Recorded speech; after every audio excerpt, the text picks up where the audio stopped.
Fala pessoal, Antônio aqui. E agora, propriamente dito, a gente vai começar a programar aqui no nosso curso de Rush do zero ao avançado. Bom, a última aula fazendo aqui uma revisão do que já vimos até agora. Até então você já foi instruído aí como instalar um ambiente de desenvolvimento Rush na sua máquina, né? Já te expliquei aí um pouco sobre o cargo, que é o gerenciador aí de pacotes que a gente utiliza para instalar dependências, executar a nossa aplicação, fazer o build aí do nosso binário, né, a compilação aí do teu projeto. E a gente fez a gente fez o nosso Hello World. Agora a gente vai começar a estudar variáveis e tipos. E para começar variáveis e tipos, eu vou fazer o seguinte. Eu vou voltar aqui. Deixa eu ver. Vou chamar de...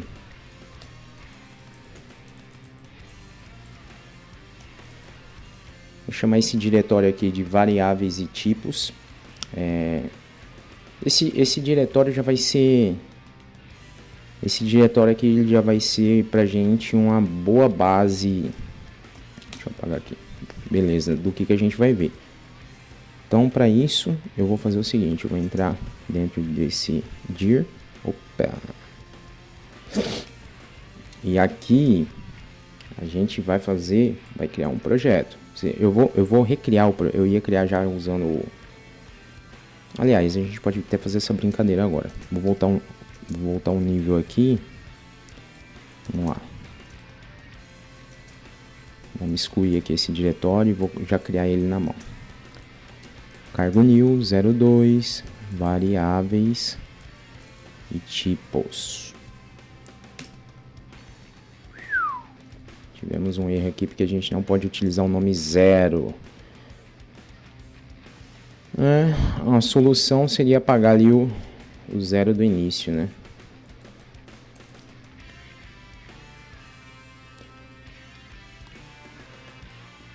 Não, vou seguir aqui com o que a gente estava fazendo mesmo na mão, e aqui dentro eu... Nossa, eu tô sofrendo nesse teclado. E aqui dentro a gente vai utilizar o cargo new, e aí eu vou chamar de variáveis e tipos. Beleza. Tudo certo? Vamos acessar aqui o... Agora eu quero basicamente explicar para vocês o que vai ser a sua maior, o que você vai lidar mais em Rush aí, né? Então, tanto declarando, definindo aí, definição de variáveis, alguns comportamentos que o Rush e features, né, que o Rush traz pra gente. Começando aqui, eu já vou começar com comentários. Comentários, se você está começando a programar hoje, quando eu passo essas duas barras verticais aqui, verticais não, né, diagonais, o que acontece? Essa linha do código ela é ignorada. Então,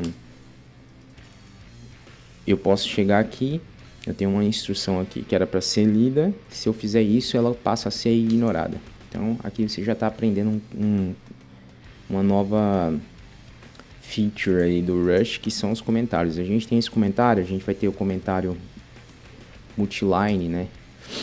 Basicamente eu posso comentar várias linhas. Inclusive é o que eu vou fazer agora. Vamos lá. Partindo aqui, ó. A gente vai ter variáveis. Vou apagar algumas dessas linhas aqui. E aí vamos lá. O que é a definição aqui de variável dentro do Rust? A gente precisa dessa palavra-chave, o keyword let. Se você está vindo aí do TypeScript, você já está um pouco... Acho que tem outras linguagens de programação também que usam essa sintaxe, mas se você vem de Python, por exemplo, onde a gente não define, não declara variáveis, né, você vai sentir um pouco de dificuldade nisso, porque você basicamente poderia chegar aqui, name igual ao Antônio, né? Aqui no Rush você não consegue, você vai precisar fazer a declaração dessa variável. E essa palavra-chave let ela nos permite declarar uma variável. No caso aqui, a gente vai declarar uma variável x. E essa variável x aqui a gente vai atribuir a ela um valor 10. Beleza? O que acontece aqui? Em Rust, tudo é tipado, perfeito? Então, eu preciso passar para x aqui, qual que é o tipo que ele vai armazenar. O que ele vai ser armazenado aqui dentro de x? A gente vê que é um número, né? Um inteiro.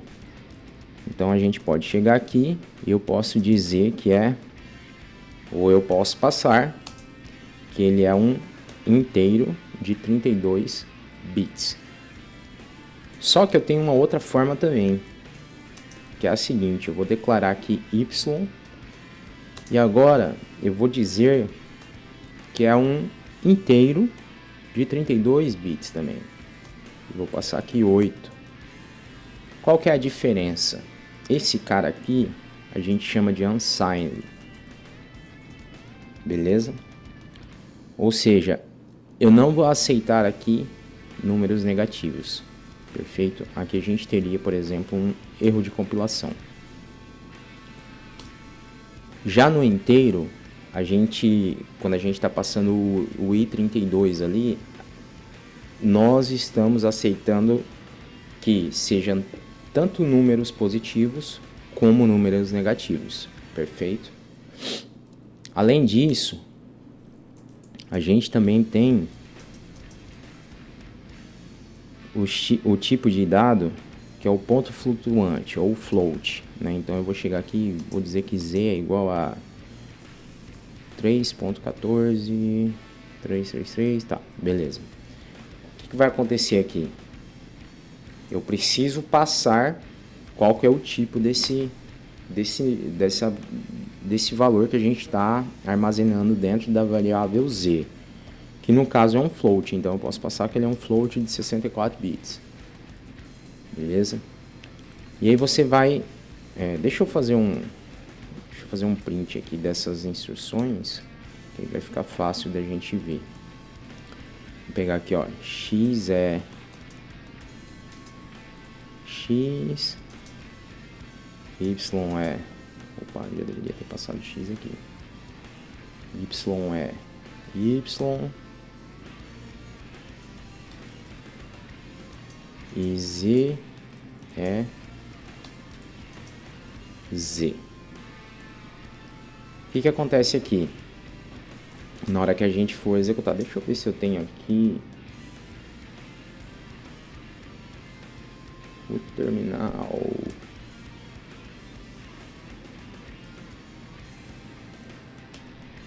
Não.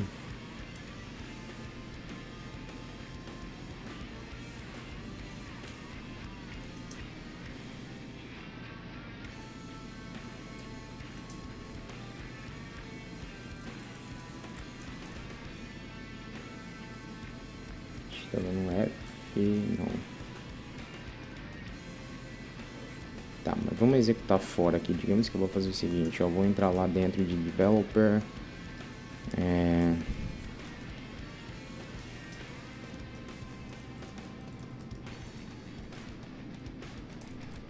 Tá aqui dentro de fundamentos, na aula 2, variáveis e tipos, beleza. Eu tô aqui dentro do diretório, beleza, da nossa aplicação. Eu vou executar aqui a aplicação. Então ele deu que x é 10, y é 8 e z é 3.14333. Então, ou seja, a gente definiu aqui uma variável do tipo ponte flutuante. A gente definiu um inteiro unsigned e um inteiro signed. Ou seja, ele pode aceitar aí números negativos ou sinais, né? Com isso, agora a gente vai passar para um próximo comportamento de Rust aqui que eu acho muito bacana, chamado mutabilidade. E quando você está estudando variáveis em Rust, é muito importante que você entenda isso, né? Como eu declarei uma variável ali chamada x, por exemplo, essa variável ela foi definida com o valor de 10. Se eu chegar aqui agora e tentar atribuir 11 a ela, a maioria das linguagens de programação aí nos deixariam fazer isso aí, beleza? Aqui, como eu estou sem o Rush Analyzer instalado no Vim, acho que para a próxima aula eu já venho com ele configurado aqui. Acho que na próxima aula eu já venho com ele configurado aqui. Mas então vamos lá. Eu vou tentar executar essa aplicação agora. O que ele está me dizendo aqui? Novamente, como eu falei para vocês, o compilador de Rush ele vai ser o seu amigo, né? E ele está me dizendo que eu não posso atribuir duas vezes um valor a uma variável, em razão da imutabilidade. Mas existe uma forma da gente fazer um binding aqui e deixar essa variável mutável. Ou seja, eu tenho que falar para o compilador que essa variável aqui ela é mutável. Então, se eu vier aqui fazer o binding aqui, ó, eu estou transformando agora x em uma variável mutável. E aí, se eu vier abaixo aqui, dar um print line em x agora, a gente vai ver que... Opa, ia dar erro aqui também, porque print line é uma macro. Então, chegando aqui agora, a gente vai conseguir entender que não teremos mais aquele erro. E x agora é 11, ou seja, x era 10, mas como ele é mutável, eu reatribuí um valor a ele, ele agora vale 11. Beleza? Isso é um conceito que é muito importante para que você entenda, né? Ele também pode, nesse caso aqui eu acho que ele nem chegou a reclamar, não. Ele também pode reclamar de variáveis não lidas, né? Se a gente deixar, por exemplo, se eu deixar de ler uma variável aqui, no caso eu estou lendo ela dentro do print line e ele está tirando os erros, mas se eu, sei lá, tirar o z daqui, por exemplo, ele começaria a dar um warning ali no compilador. Né? Então eu posso chegar aqui, ó, let name igual Antônio, e se eu não ler essa variável, não utilizar ela para nada aqui dentro do código, o compilador vai dar um warning aqui. E aí ele está me falando, ó, se isso for intencional, adicione um underscore como prefixo para essa variável. E aí ele vai tirar esse warning. Beleza? Então a gente pode chegar aqui agora. Isso é muito importante também de você saber, porque às vezes a gente acaba não utilizando algumas variáveis ali dentro do código. Não é uma boa prática, né? Mas acontece. E a gente pode, para você ver o nível de sofisticação aqui de Rush, que o compilador está te falando a todo momento, né? Os erros que você está cometendo aqui na hora que você está programando. Então ele removeu o warning e agora a gente tem aí, ó, XYZ e o X reatribuído, beleza? Bom, seguindo aqui com estudos de variáveis, a gente tem algo muito importante em Rush também, que são os escopos. Como funcionam os escopos aqui? Tudo em Rush, ele tem o que a gente chama que o lifetime, né? É dentro daquele escopo, ou seja, uma instrução, uma variável, uma função, ela vai estar válida dentro daquele escopo. Então, digamos o seguinte, um escopo é definido aqui pela abertura e fechamento de chaves, beleza? Digamos que dentro desse escopo aqui, eu declare uma variável aqui name. E agora, eu vou botar aqui João. O que está acontecendo? Eu tenho uma variável João e agora ele está reclamando porque João nunca foi utilizado, né? E aí a gente vai fazer uma brincadeira aqui, ó. Eu vou tirar esse underscore, vou adicionar aqui um print line nome é, e a gente vai passar name, beleza? Aí aqui eu vou adicionar um outro print. Na verdade, eu vou fazer o seguinte, eu vou copiar aqui.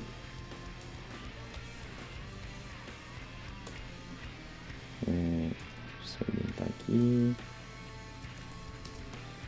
Essa tá zoada a minha indentação, precisa arrumar aqui esse editor.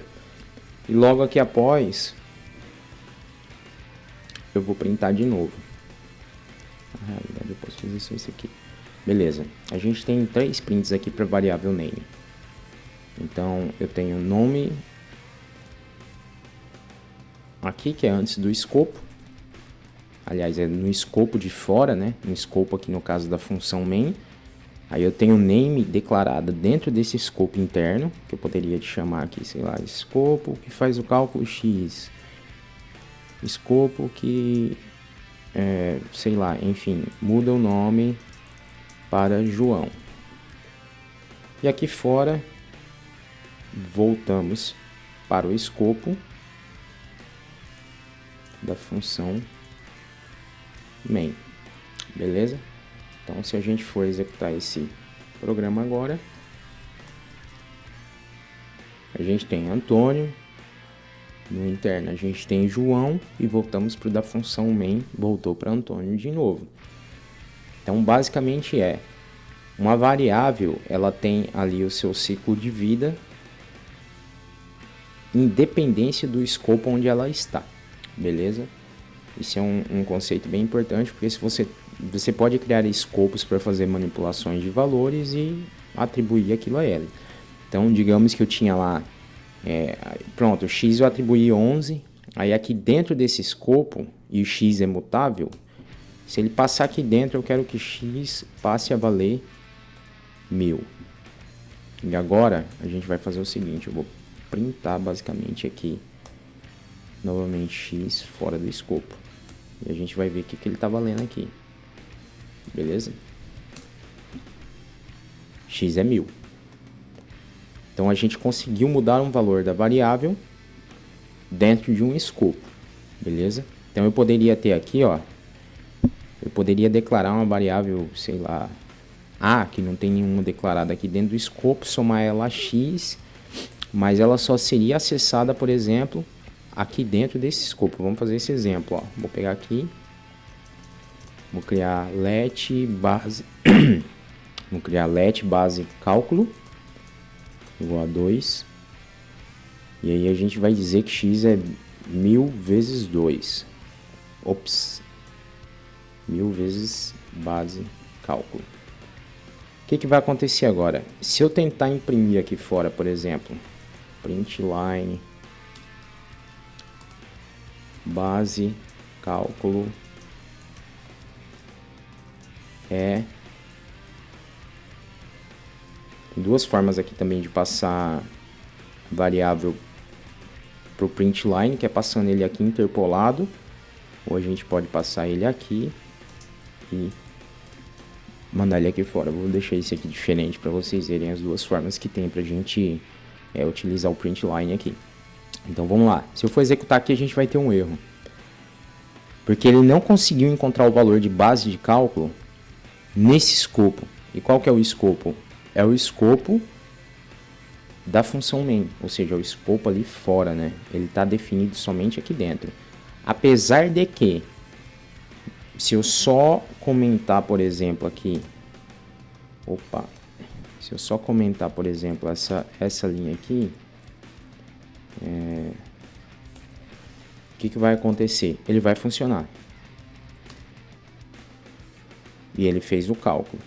Beleza? Porque dentro do escopo ele está alterando o valor de x, mas x foi declarado antes, né? Então, o x está declarado aqui fora daquele escopo. Então, ele está valendo ali dentro e vai continuar valendo aqui fora. O problema é quando eu quero printar algo que não foi definido fora desse escopo aqui. E aí ele não tem essa... O compilador já sabe que não vai conseguir alcançar esse valor. E isso você conseguiria fazer em qualquer outra linguagem. Iria quebrar da mesma forma. Só que aqui o compilador não te deixa nem compilar o binário do programa. Você não vai conseguir nem executar.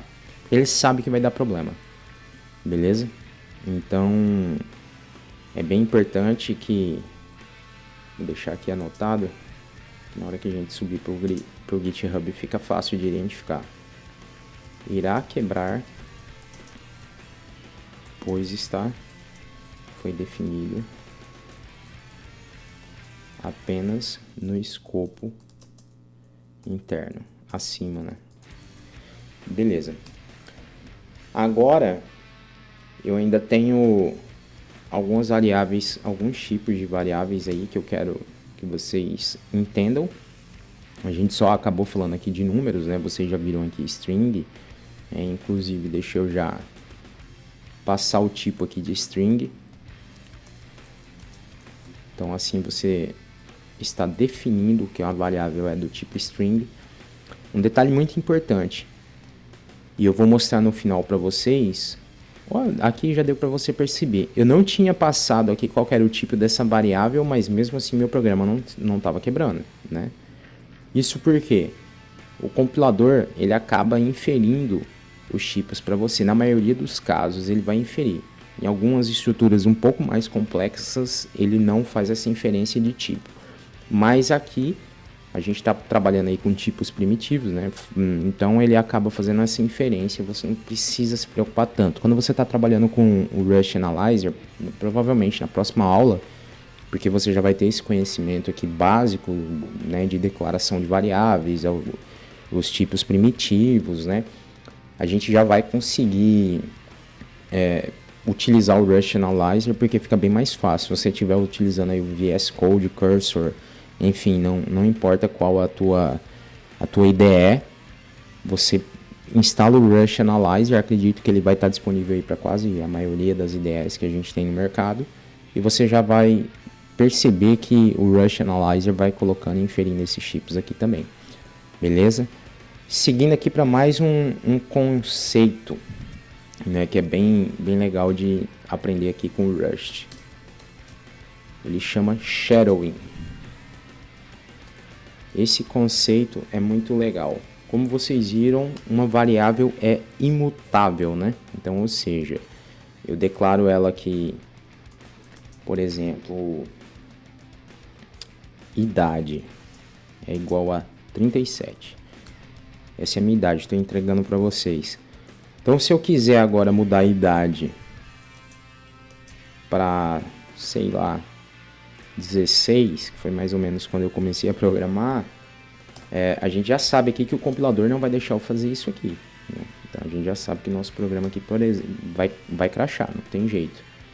E, opa, teve um erro ali também.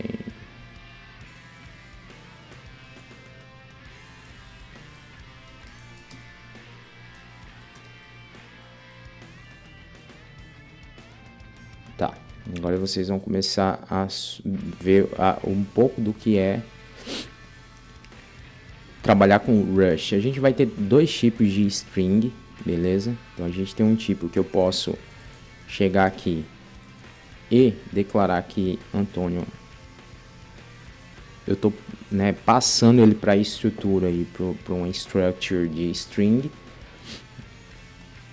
E aí esse tipo a gente acaba com aquele erro, beleza? Então se eu chegar aqui agora e reexecutar, a gente vai ver que não tem mais aquele problema que a gente tinha com relação ao nome, né?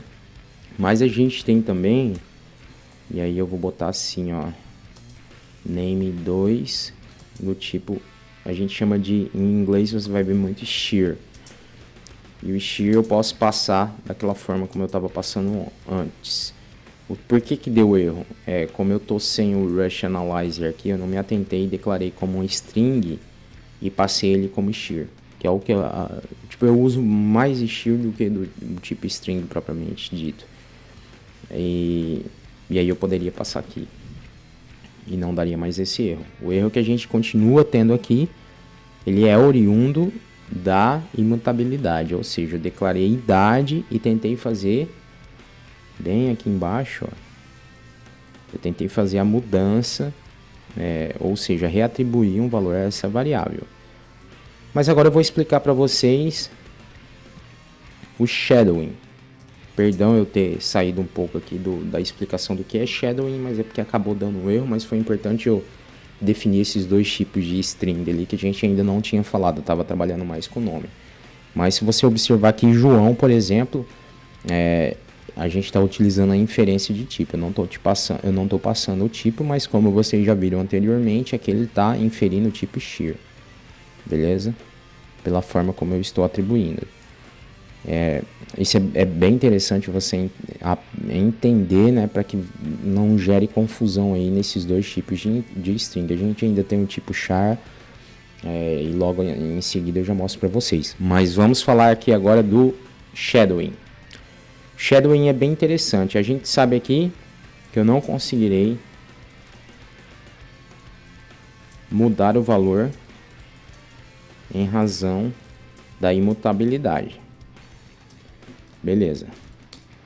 Porém, eu consigo fazer o shadowing. Ou seja, eu consigo fazer idade igual 16. E aí, o que está acontecendo aqui? Eu vou dar um print line aqui. Em idade.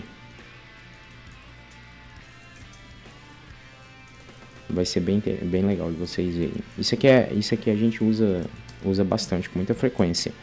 Mas basicamente eu estou criando uma sombra da primeira variável. Eu estou desconsiderando esse valor que ela já tinha, estou utilizando o mesmo nome.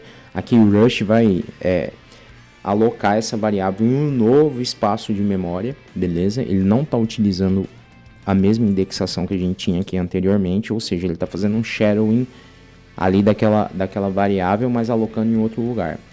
E aí, tanto é que a gente vai provavelmente aqui ter um warning, porque essa variável aqui nunca foi lida. E o compilador teria que entender isso aqui. Vamos checar aqui na prática.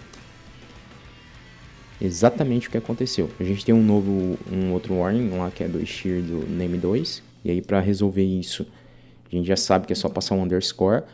Porém, idade 37, que foi a que a gente sombreou com 16, ela não foi lida. Ou seja, ela não foi utilizada.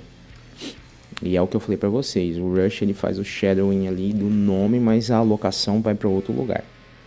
Beleza? Então é bem interessante essa feature, né? Porque você pode utilizar o mesmo nome, mas tecnicamente a gente não está usando o mesmo local de memória, digamos assim, ali da variável anterior, beleza? Esse conceito é bem diferente. Eu não conheci nenhuma linguagem que tenha isso, além de Rush. Mas vamos lá. Como aqui foi intencional, eu vou passar um underscore, também já vou passar em name2 lá, pra ficar beleza. Show. Agora eu vou mostrar para vocês. A gente já viu bastante coisa aqui com relação a variáveis, declaração de variáveis, algumas features que a gente tem para manipular variáveis.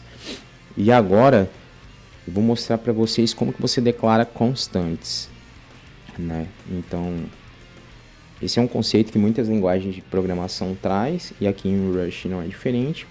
Porém, para você definir uma constante, para quem novamente está vindo TypeScript, vai se adaptar muito ao Rust, porque muita coisa que tem lá também, né?